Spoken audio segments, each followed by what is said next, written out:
नमस्कार दोस्तों, मेरा नाम है मनीष कुमार सिंह और आप देख रहे हैं 4 PM महाराष्ट्र। दोस्तों, महाराष्ट्र में जो सीएम पद को लेकर सस्पेंस था वो समाप्त हुआ। देवेंद्र फडणवीस जो है वो सीएम बनने जा रहे हैं। उसके बाद एक प्रेस कॉन्फ्रेंस की गई। उस प्रेस कॉन्फ्रेंस में कई ऐसी बातें निकली जो ध्यान देने वाली थी। देवेंद्र फडणवीस सीएम पद की शपथ ले रहे हैं कल। उन्होंने कहा प्रेस कॉन्फ्रेंस में कि मैं तो शपथ ले रहा हूं, लेकिन एकनाथ शिंदे क्या डिप्टी सीएम के पोस्ट पर शपथ लेंगे, इस पर भी सस्पेंस बना हुआ। उन्होंने कहा कि ये मैं बात बाद में बताऊंगा कि मैं सरकार में हूं या नहीं हूं। इसके बाद अजीत पवार ने कहा कि मैं तो शपथ ले रहा हूं कल, और हल्के फुल्के अंदाज में एकनाथ शिंदे ने चुटकी लेते हुए कहा कि दादा को बहुत अनुभव है शपथ लेने का, और इस तरीके से हल्के फुल्के अंदाज में पूरी प्रेस कॉन्फ्रेंस हुई। लेकिन इसके बीच में जो जो बातें हुई, क्या वो हंसी मजाक में थी? एकनाथ शिंदे और अजीत पवार दोनों को डिप्टी सीएम पद दिया गया, तो ऐसे में एकनाथ शिंदे उसे एक्सेप्ट कर सकते थे, लेकिन किन वजहों से उन्होंने कहा कि मैं बाद में बताऊंगा कि मैं सरकार में हूं या नहीं। क्या जो विभागों को लेकर के चर्चा हो रही है, क्या वो अभी भी अधर में अटकी हुई है?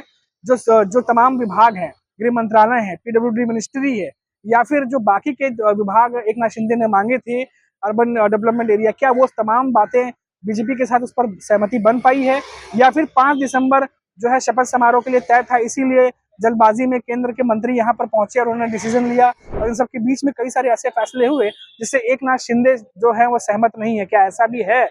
क्यों नहीं एकनाथ शिंदे जो है वो अजीत पवार की तरह उन्होंने भी क्लियर बोला कि वो डिप्टी सीएम का जो है वो शपथ लेने जा रहे हैं? या देवेंद्र फडणवीस की तरह उन्होंने क्यों नहीं बोला कि हाँ मैं भी शपथ ले रहा हूँ?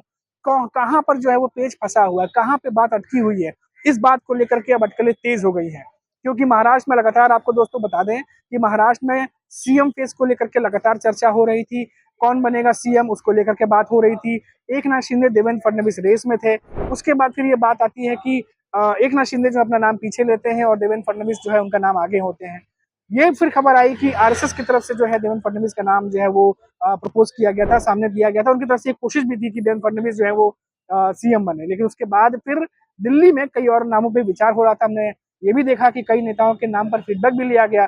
फिर इसीलिए अटकलें तेज हुई, क्या देवेंद्र फडणवीस सीएम बनेंगे या फिर से कोई नया चेहरा जो है वो महाराष्ट्र की राजनीति में आएगा? लेकिन सब अटकलों को विराम लगाते हुए देवेंद्र फडणवीस जो है वो सीएम पद पर उनका चेहरा अनाउंस किया गया, और अब 5:30 बजे आजाद मैदान में अब वो सीएम पद का जो है वो शपथ लेंगे। लेकिन बात वहीं घूम के आती है कि एकनाथ शिंदे ने क्यों नहीं कहा कि वो भी शपथ लेने जा रहे हैं, और कौन सी बात है ऐसी जो उन्होंने बोला कि मैं बाद में शाम को या बाद में बताऊंगा? ये सब बातें उन्होंने क्यों कही?